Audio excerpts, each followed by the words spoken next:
প্রধানমন্ত্রী ও বিএনপির চেয়ারম্যান তারেক রহমানের নেতৃত্বে নতুন বাংলাদেশ গড়ার রাজনীতিতে কার্যকর ভূমিকা রাখতে নেতাকর্মীদের ঐক্যবদ্ধ থাকার আহ্বান জানিয়েছেন যুবদল সভাপতি আব্দুল মোনায়েম মুন্না।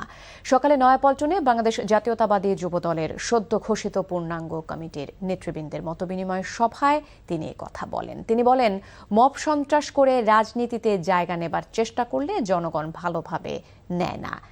151 সদস্যের কমিটিতে বাদ পড়া ত্যাগীদের যুক্ত করার চেষ্টা চলছে বলে জানান যুবদল সভাপতি।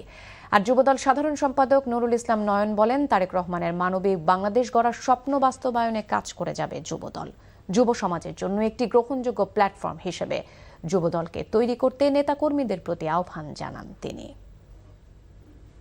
গত 16 বছর রাজপথে সকল আন্দোলন সংগ্রাম আগামী দিনের রাজনীতিতে যুবদল বাংলাদেশে কার্যকর ভূমিকায় থাকবে। সাংগঠনিক শক্তি নিয়ে মাঠে অতীতের মতো আগের মতো যুবদল মাঠে থাকবে।